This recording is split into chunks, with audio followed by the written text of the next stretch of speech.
About 1 minute after, maybe give one more minute, and we'll get started.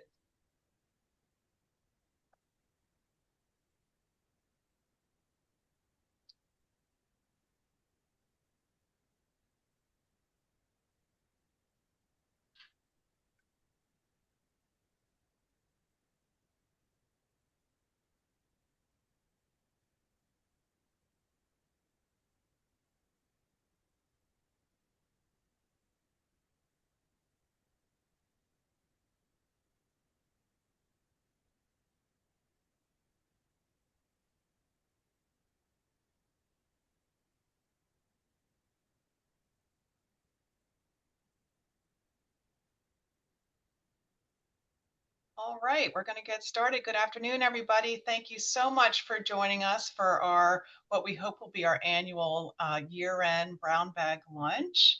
I'm Elizabeth Piper. I'm the Director of Development for the Population Institute, and I'm delighted to welcome you today. I just wanted to remind you that we will have a Q&A session after this conversation with Bob Engelman and Kathleen Mogelgaard.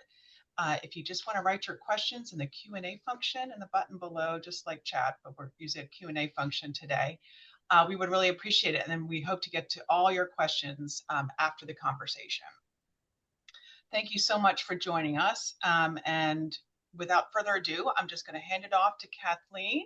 Kathleen is our President and CEO of the Population Institute, and she is going to lead off the conversation with Bob. Thank you so much, Kathleen, and thank you all for joining us. Thank you, Elizabeth, and hello, everyone. Thank you for joining us today. It's really great to have this time to engage with all of you and to have this conversation with Population Institute Senior Fellow Bob Engelman. As Elizabeth said, I'm Kathleen Mogelgaard. I'm the President and CEO of the Population Institute. And here we are in December. Happy December, everyone. And I know for a lot of us, December is a time for reflection, where we think about everything that has happened in the past year, the challenges, the opportunities, the developments that change the way we think about life and the way we want to think about the future. It's also a time for planning for the future.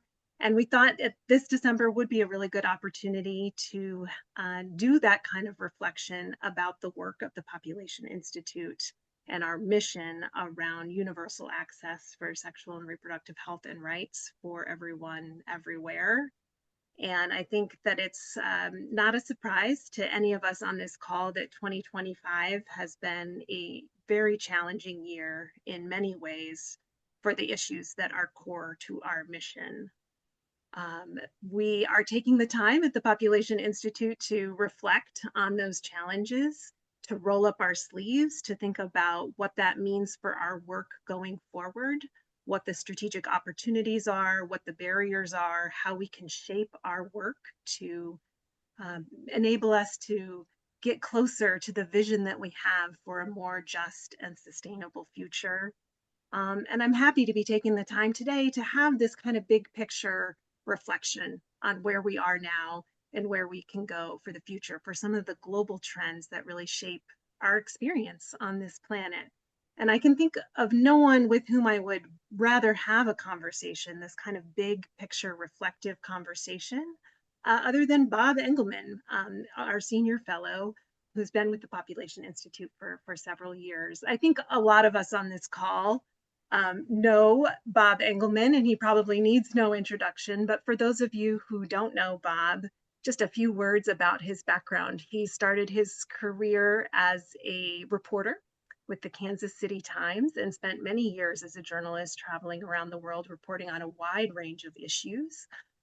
He later directed research activities at Population Action International, leading that organization's work and doing some really early and groundbreaking work on the connections between population trends, reproductive rights, and environmental sustainability. That's where I first got to know Bob, when I worked for him as an intern early in my own career.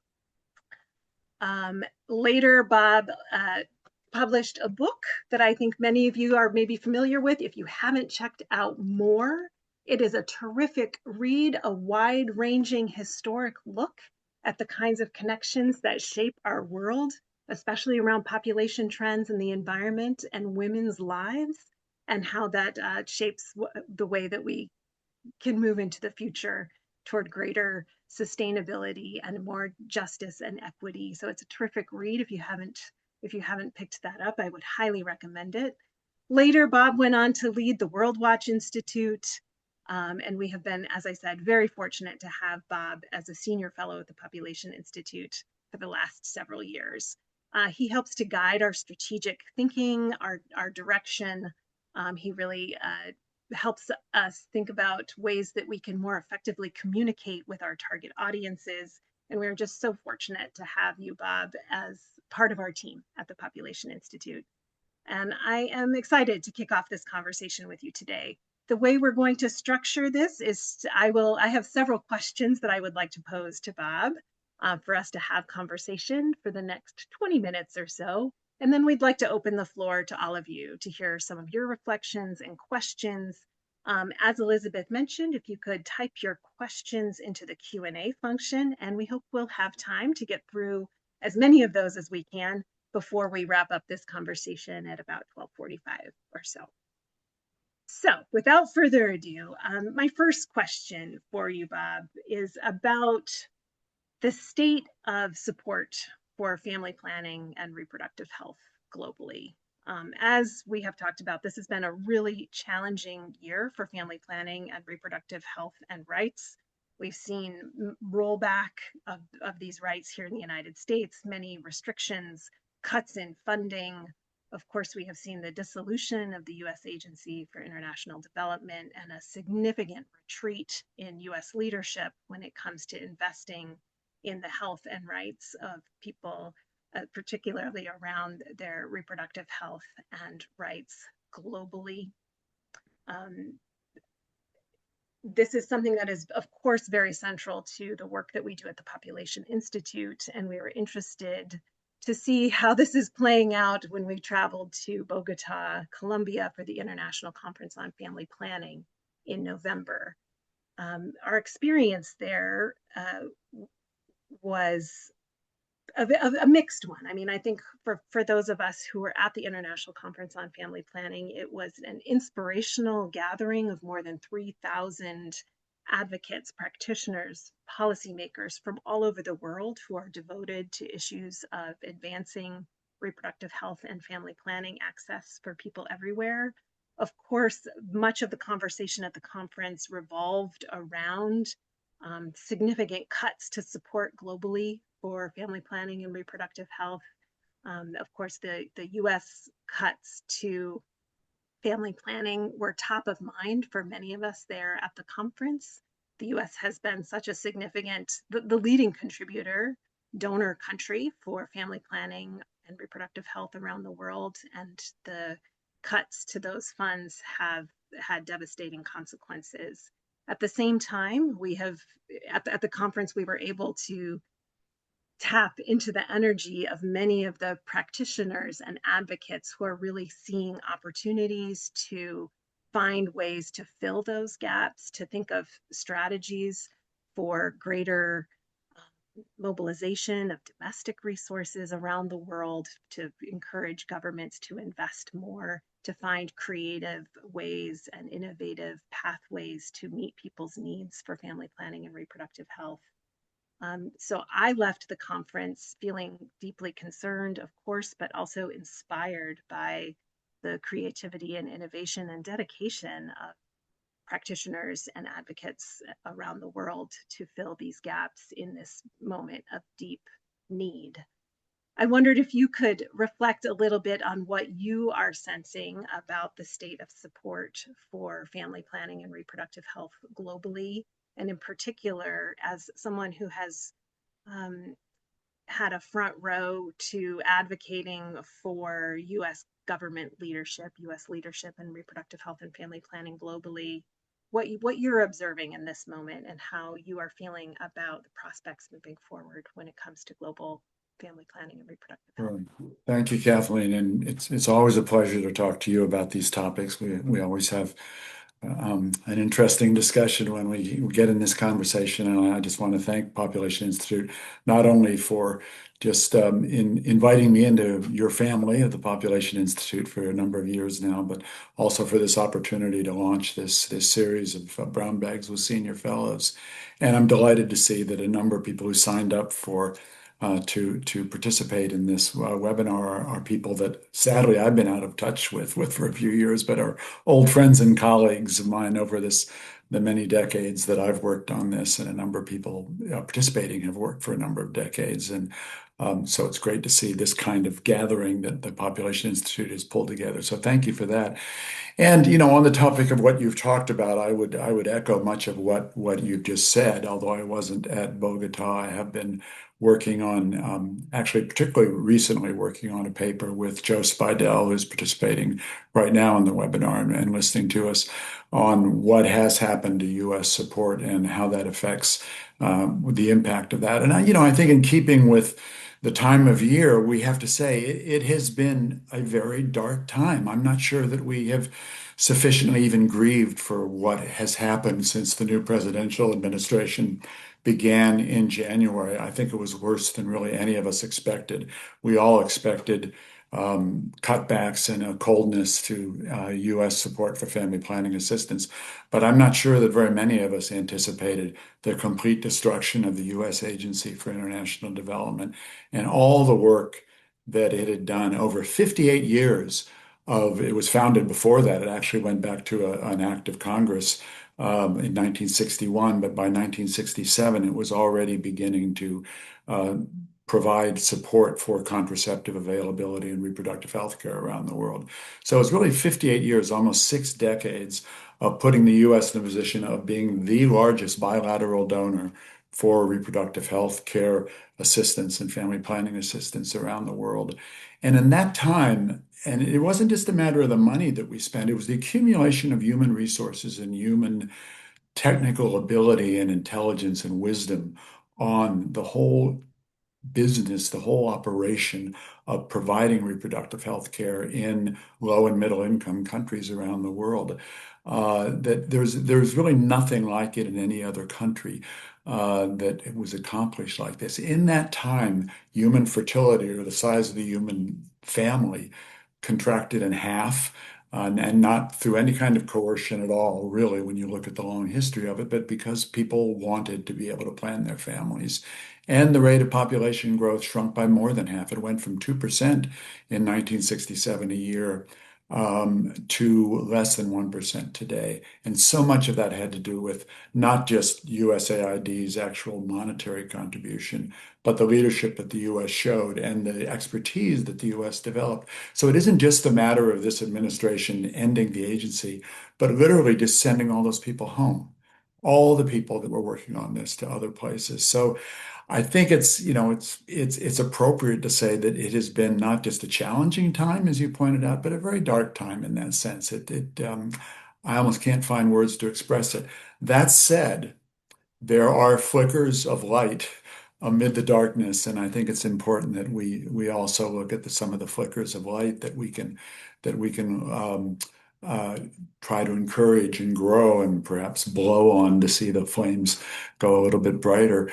And there are a number of those that I do find encouraging, and it is often the case that it's kind of like the Chinese definition of crisis, that when you have danger, you also have opportunity. We have an opportunity now to not just return to the kind of work that the U.S. did in the past, because it's worth noting that, frankly, U.S. assistance has stagnated for quite a while for family planning prior to the emergence of this new administration.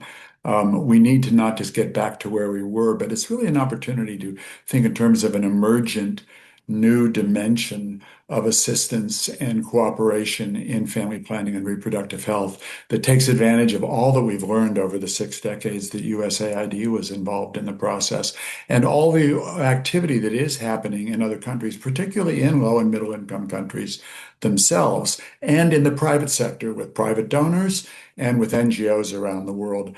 So among the things that I take encouragement from in this dark time, in this dark process, is the fact, for example, example, that at Bogotá, three African countries, Zambia, Zimbabwe, and the Democratic Republic of the Congo, said basically, we're going to step up our own domestic programs in family planning. In the case of the Congo, actually beginning for the first time direct government assistance for family planning.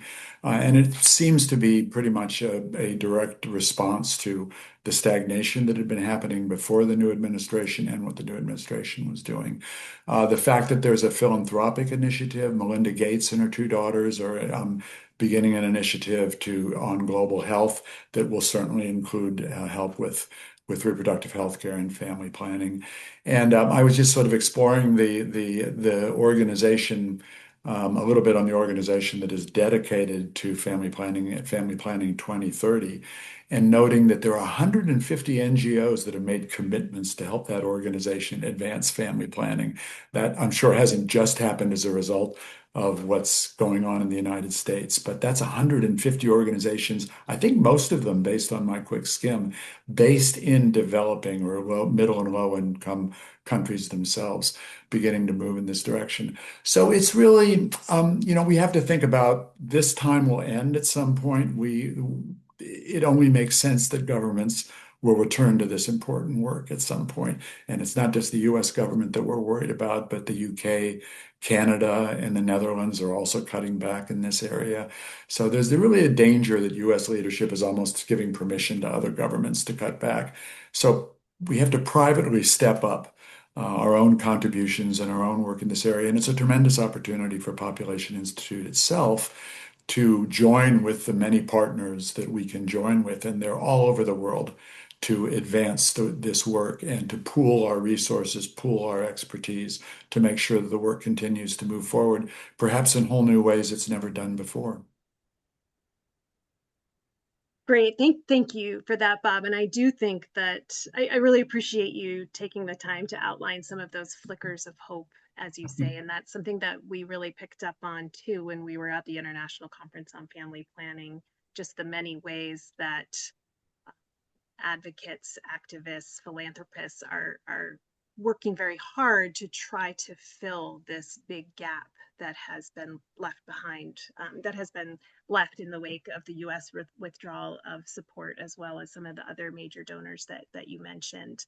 I do have some concerns, even though we are seeing this kind of upswelling of private sector investment and these really innovative and energetic ways that civil society is trying to also fill these gaps, that there will continue to be gaps in funding Yeah. for quite some time while we wait for new structures for support for reproductive No, health. that is clear. That is clear. I mean, the private sector would be difficult, and it's not likely that they will make up everything that's been lost by the government cutback, particularly in the case of the world's biggest bilateral donor that just completely abandoned the field, the United States of America. That's going to be very tough. Right.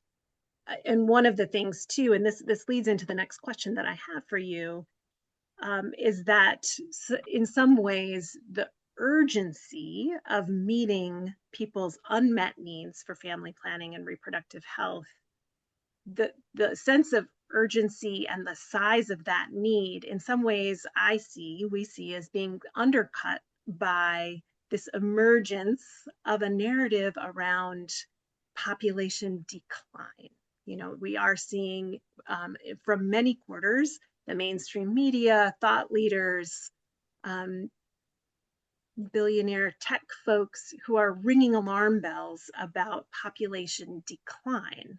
I think a lot of that is underscored by a misunderstanding of population trends, maybe some deliberate misleading misinformation that comes from many different quarters, leading to greater calls for more childbearing, which takes the focus off of the large unmet needs experienced by many people around the world to be able to have agency in their reproductive lives, and the need for resources to support the information and services that enable people to have true agency over their reproductive lives. So in many ways, in this year, we have seen population having a moment in the public consciousness but it really has been largely focused on a sense of alarm about population aging and population decline. I would like to ask you to what extent you see this as um, an, a, a challenge or perhaps an opportunity for organizations like the Population Institute and others who have been trying to raise demographic literacy and ensure greater understanding of population trends and the way they affect our lives. I think I see it more actually as an opportunity than a danger. I mean, anytime people are talking about population, I think to some extent it's a good thing, even if there's a lot of misunderstanding. And it is a particular opportunity for Population Institute and organizations like Population Institute to try to inject a certain amount of common sense into this discussion. There's a huge cognitive dissonance in the way that the media and policymakers are treating this issue. You know, the idea, for example, that we could go to Mars. You know, maybe we should just go to Mars because we've already messed up the Earth, but we have to have a lot more people so we can populate Mars. Now, I don't think that's likely to happen.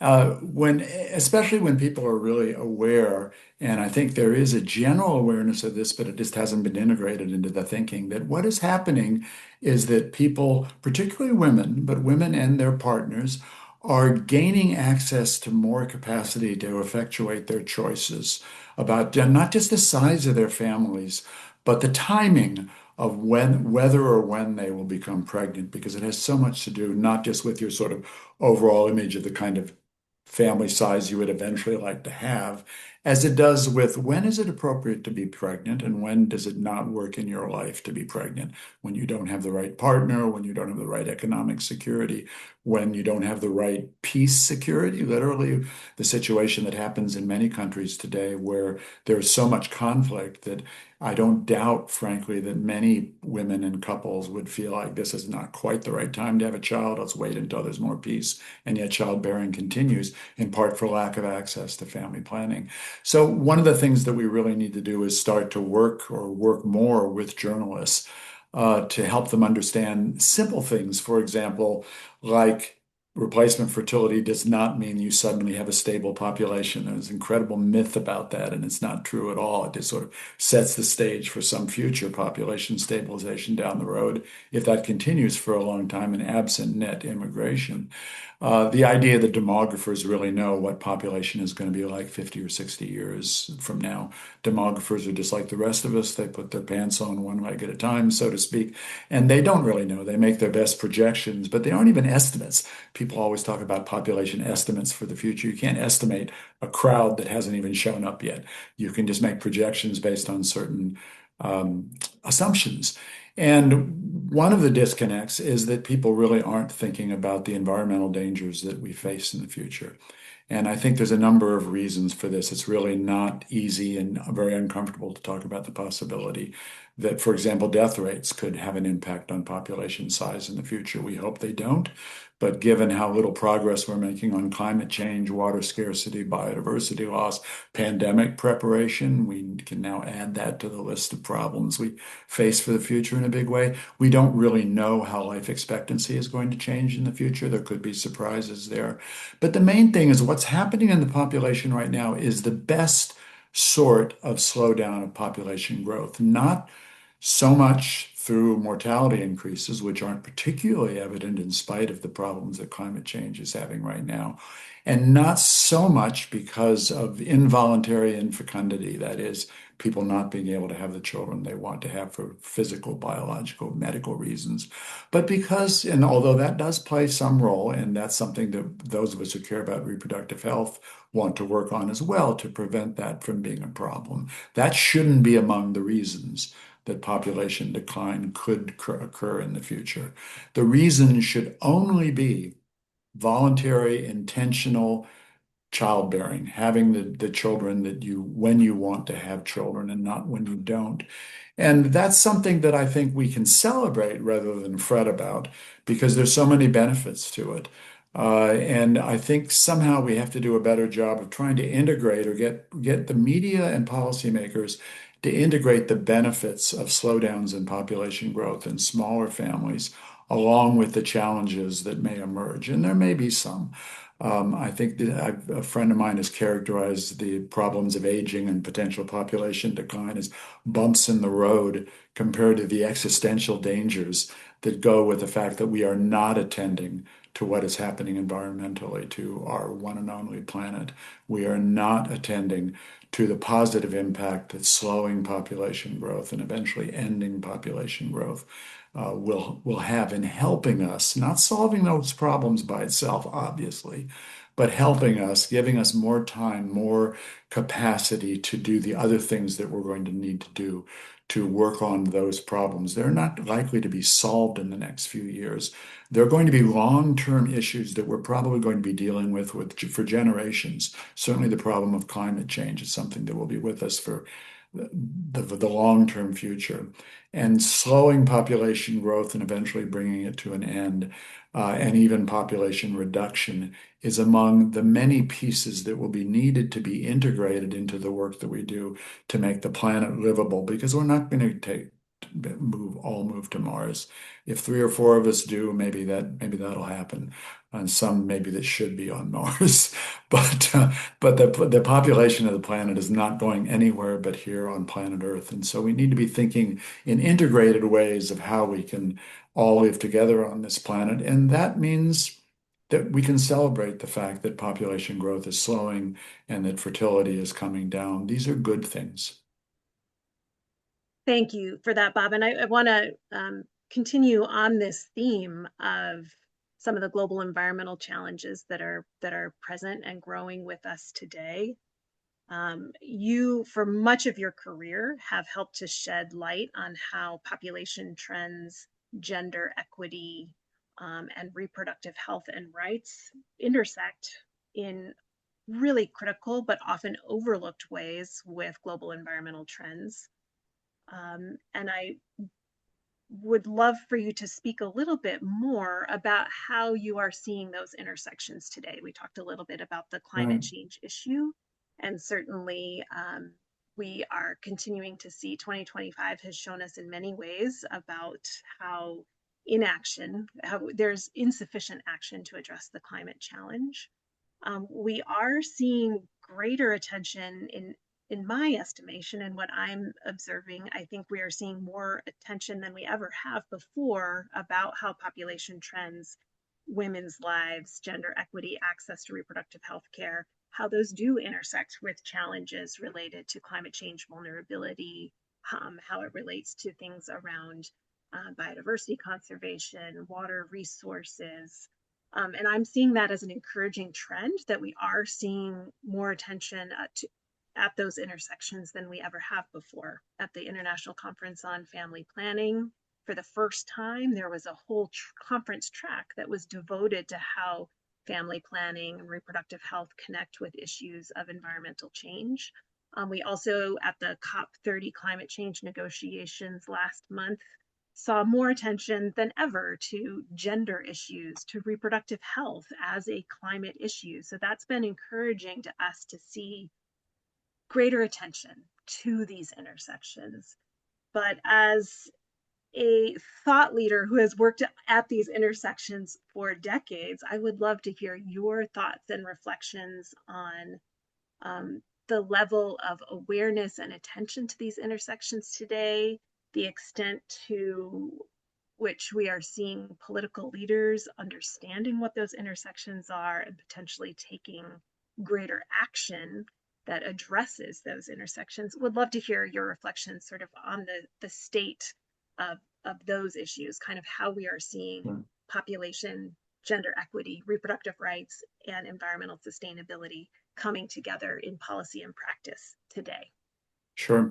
Well, in the, 35 or 40 years that I've been working in this, trying to bring these two issues together, or as a reporter, I was often sort of writing about how the environment and demographic aspects and reproductive health aspects and health aspects generally interacted. I've sort of seen waves of interest go up and then skepticism go up, and I think we've been through a period that actually was really it's not over yet, unsettling in many ways, of resistance not only from people who just had no interest in reproductive health at all, but including, frankly, from many people in the reproductive health community who were worried, and I think for understandable reasons, that attention to population as an issue could be a threat to reproductive health, and particularly to the possibility that it would lead to blame of people who have children, or that it would lead to population control or coercive activities.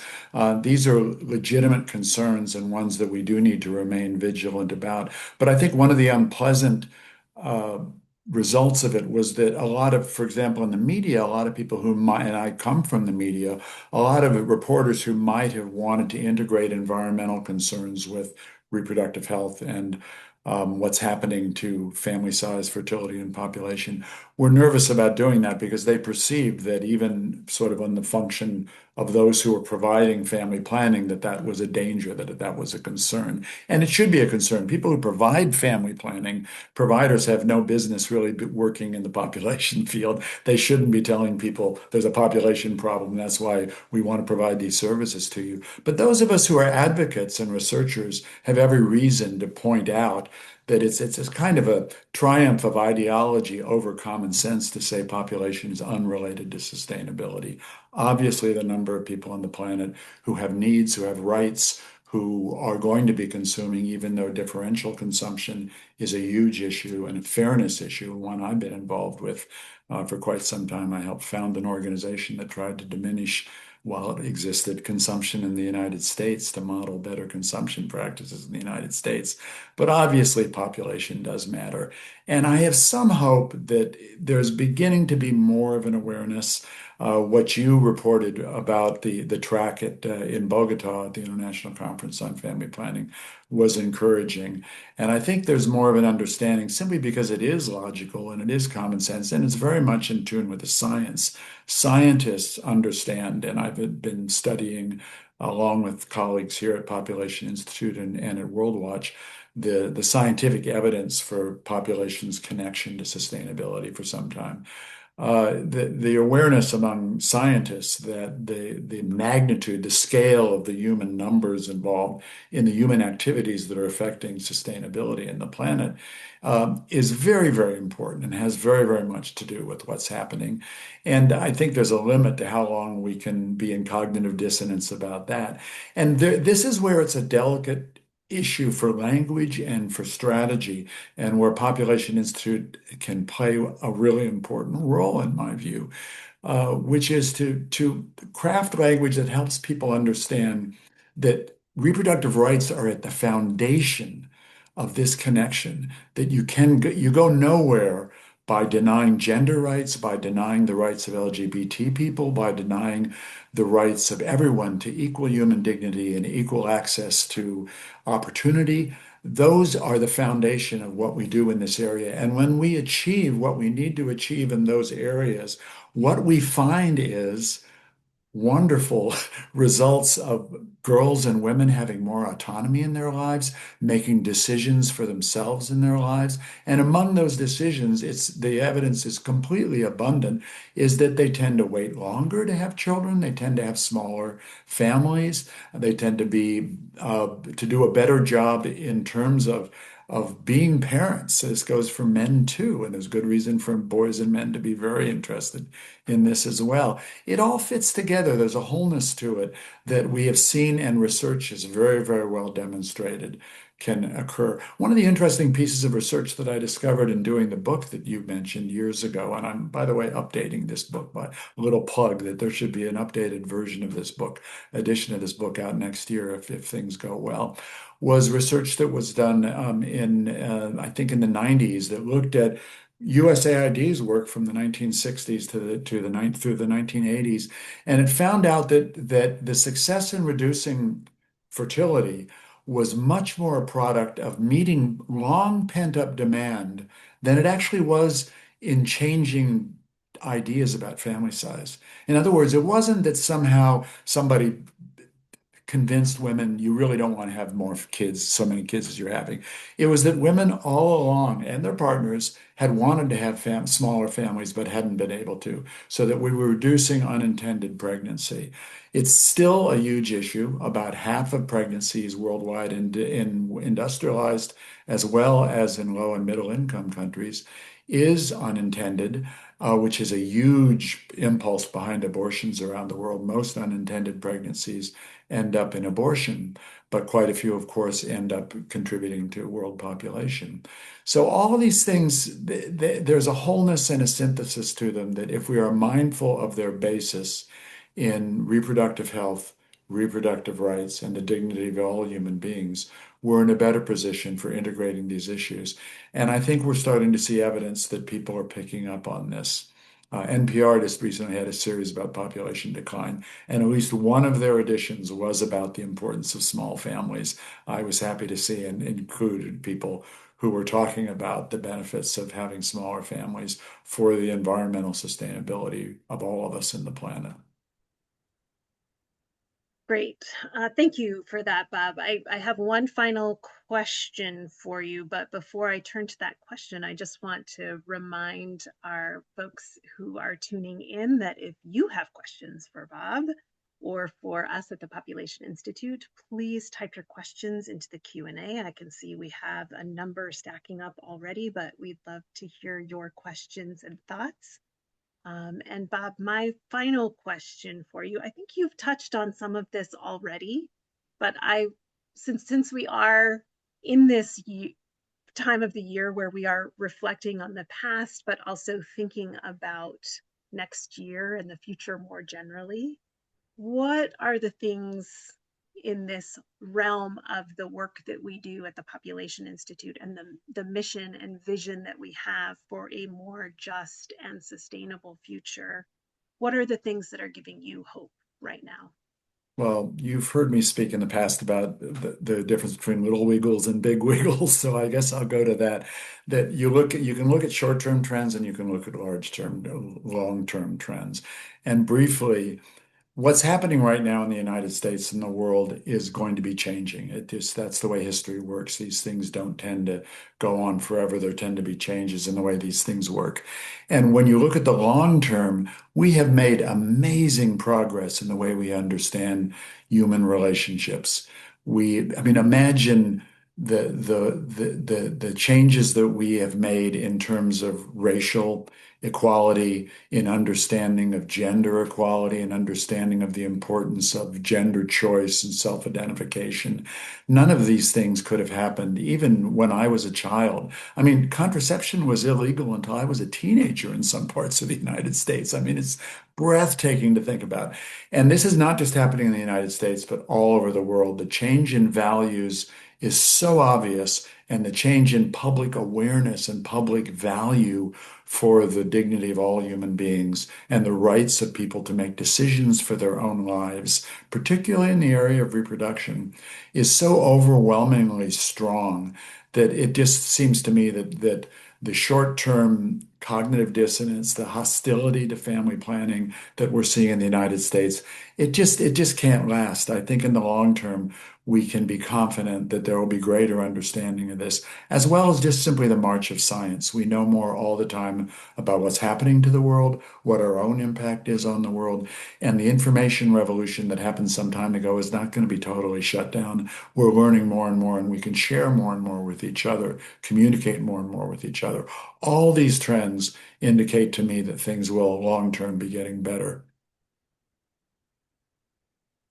Great.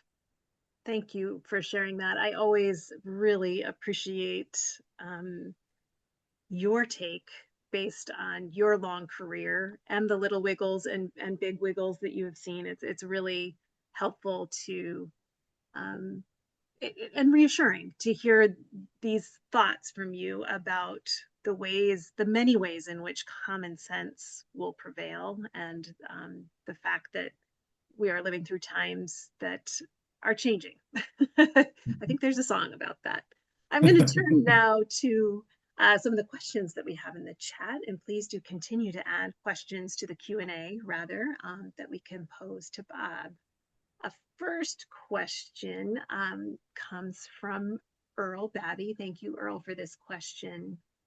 Earl says, assuming we can move beyond President Trump, what are some of the first steps we need to take to repair the damage he has caused? Well, the real question is, can we reestablish the U.S. Agency for International Development and take back from the State Department the programs that have been assigned to the State Department and put them back in the USAID? I don't know whether that is likely to happen or not. Maybe a better idea is to actually reimagine, rethink both in the United States, the State Department, and some kind of agency that has a certain independence from our own foreign policy, so the two of those don't get mixed up, particularly related to military policy, which has sometimes happened in the past. And we really think about what have we learned about what's effective in providing assistance to low and middle income countries, and also to relating to the rest of the world in terms of global health, economic development, and sustainable economic development. So I would hope that, I mean, it's sort of exciting to think about what a sensible administration that would presumably come maybe as early as just a few years from now, how they would sort of maybe bring experts together to think, and everybody together, not just experts, but citizens together to think about how do we want to do this, not necessarily returning to the past, but building on what we learned from the past to construct whole new ways of doing global foreign development assistance that includes family planning and reproductive health. And that's an exciting idea. I'd love to be involved with that myself if I'm around. Well, that relates directly to another question that we have from Tim Williams. And I think this is an invitation for us to elaborate a little bit further on some of the ideas that you've just shared, Bob. Tim says, if there is someday a favorable change in the US government at some point in the future, do you think there will be a new USAID, say a USAID version 2.0? How do you think it would be different from the one we just lost? And in terms of sexual and reproductive health and family planning, what do you think would be the main goals, including new goals of whatever new development entity emerges? Wow. Those Really are good some big question. Thanks, questions, Tim, Tim. and I would love to hear your thoughts on this too, Tim, as someone who has. Yeah, right. Well, we should all talk about this more when we have a little bit more time. But um, briefly, we do need a lot more money, and the money that has been allocated to this has been insufficient for years. One of the pieces of work that Joe Spidell, who's on this participating in this webinar and who was the director of the USAID's population and reproductive health program for a number of years, knows better than really any of us is how much money we've been spending and how much more we need to spend. So right away, we ought to be spending more money and carefully to promote the values that we have had really since Cairo and really since before Cairo, that it really is about the lives of women, the lives of individual girls and women, boys and men, integrating things with sexuality education, seeing these things as connected, and also, in my view, not being so focused on just what is happening in developing or low and middle income countries, but realizing that there are significant needs and significant help that can be offered to countries, to all countries, to make sure that pregnancy is intentional and healthy. And that there is a seamlessness to the way the world is thinking about all these things, so that we're thinking about population in the United States as well as in the rest of the world, and making sure that their family planning is fully available, sexuality education is fully available to everyone, whatever their background, whatever language they speak, in the United States, Europe, all over the world. And then thinking about this, coordinating this somehow with environmental activities that are working on climate change, on water availability, on biodiversity, biological diversity, wildlife conservation, wildlands, wildlife corridors. These things are all connected. And seeing an organization that actually had the capacity, even if just on an advisory basis, to try to pull these all together in a presidential administration would be beautiful. And that's what I would like to work for. And I think it's a role that PI could be playing in the future as Yeah, well. yeah, it's a fascinating question to think about how we might reimagine a development entity that could emerge from the US government. And I really love this idea of, I mean, a lot of the critiques that we've had of USAID over the years is that so much of it is delivered in silos, right? And we know that people live integrated lives. So how do we how do we bust through some of those silos to think of these programs in a more holistic and integrated way, and how support can flow from the United States to really have some great bottom-up integrated approaches to development that we've seen pockets of really exciting ways that that's happening around the world. And it would be really exciting to concretely imagine how a US development agency could help to better support and scale up that kind of community-based integrated approaches to development. Yeah, yeah, we should be involved in that in the future. We'll put that in the work plan for the Population Institute for the years ahead, but it's exciting to think about that. I know we are at time, but I did want to raise one more question that came from participants, and this is from Marion Starkey at Population Connection. Marion, Hi, thank you for Marion. Good to joining hear from us. you. And her question is, she's saying that she's hearing more and more from citizens of aid recipient countries that they believe their national governments need to increase their investment in family planning and shouldn't be relying on international donors anymore. Did you hear people voicing this perspective at the International Conference on Family Planning? And she says she's not sure how to feel about it as a mortified American. And Marion, very much relate to that feeling, to that sentiment. And I can say that in our own experience at the International Conference on Family Planning, yes, we heard this perspective a lot. And this was one of the fascinating things about the conference being based in Latin America. So we heard perspectives from some of our partners based in sub-Saharan Africa. They were voicing this very thing, that this is an opportunity for us to really think critically about how we do innovative advocacy with our own governments, how we hold our own governments accountable, that access to family planning and reproductive health is a right, and it's a service that our government should be providing to us. So we are finding new ways to really encourage our governments to provide this basic service for our citizens. But because this conference was also based in Latin America, it was terrific to hear from Latin American partners, in many countries in Latin America having kind of graduated from family planning assistance from the US government. They have these terrific stories to tell about their own journey to greater self-reliance and accountability with their governments to provide these services through domestic budget line items.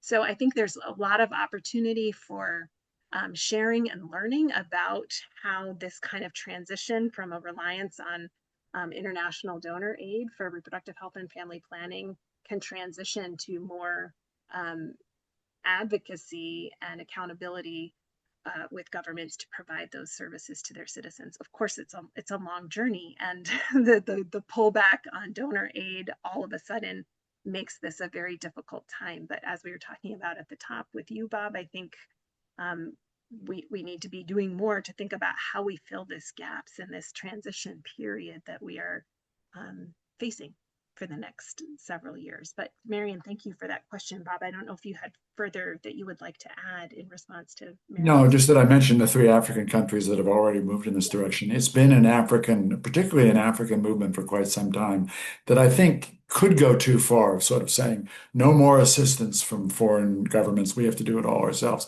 Well, that would be fine if the African governments or the local governments had the resources. They often don't. And I think the thing to be sure about is that foreign governments aren't driving programs, that they're responding to the direction that is provided domestically by the governments themselves.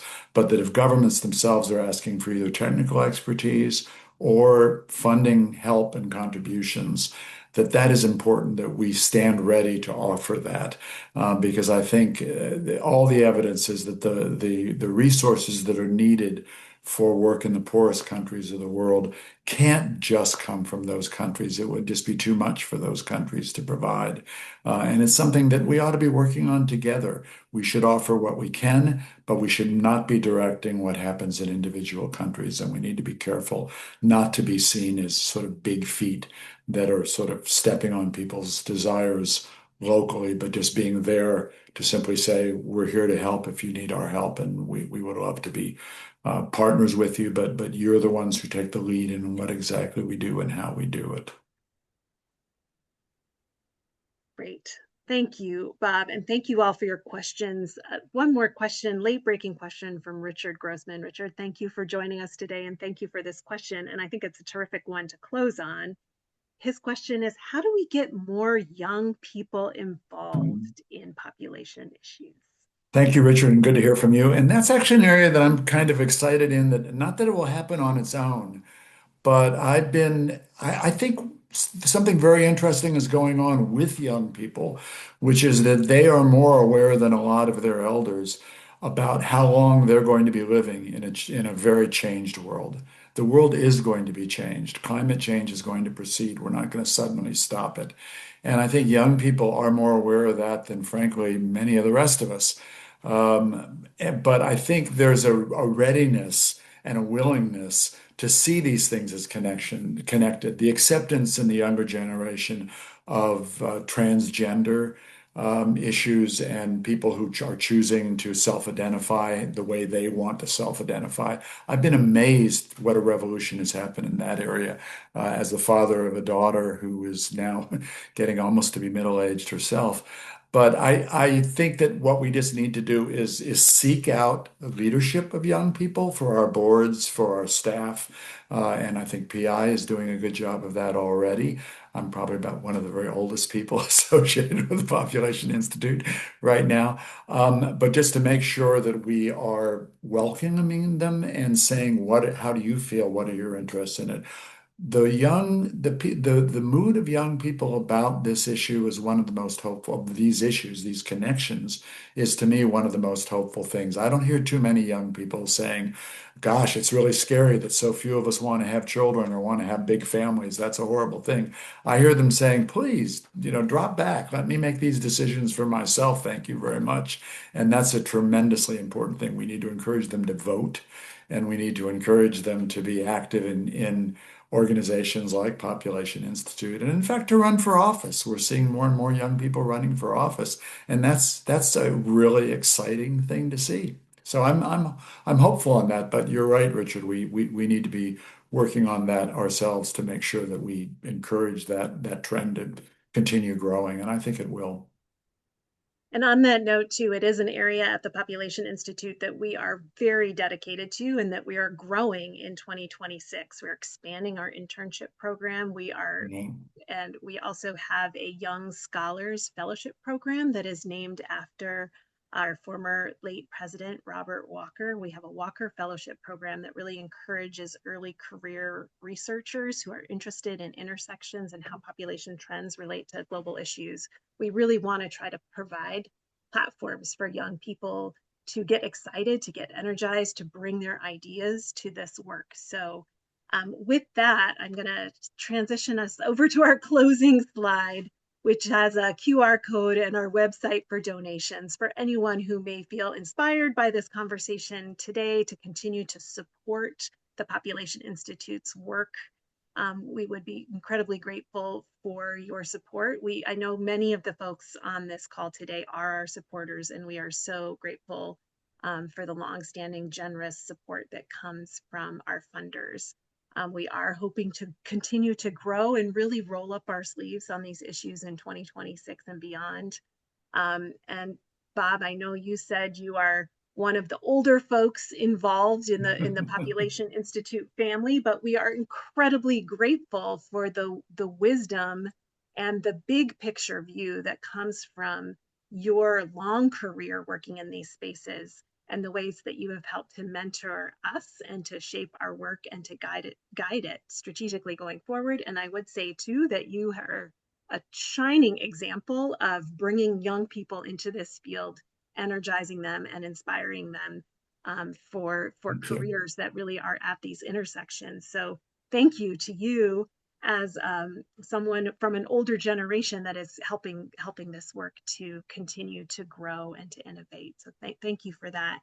I want to thank everyone for joining us today. I know we are over time, but we appreciate you sticking around for this wide-ranging conversation. Once again, we're just very grateful to the support from all of our donors and allies. We're we're we're eyes wide open here in December about what this year has been, but we're looking toward 2026 with energy, with hope, and ready to roll up our sleeves and get to work on the many important issues that are before us. So thank you again to Bob for joining us for this conversation today. And Thank thank you you. to all of you for taking your time out of the middle of your day on a Thursday in December to have this exploration with us. I hope you all enjoy the rest of your day and hope to see you again soon. Thank you. Likewise for me. Thanks, Bob.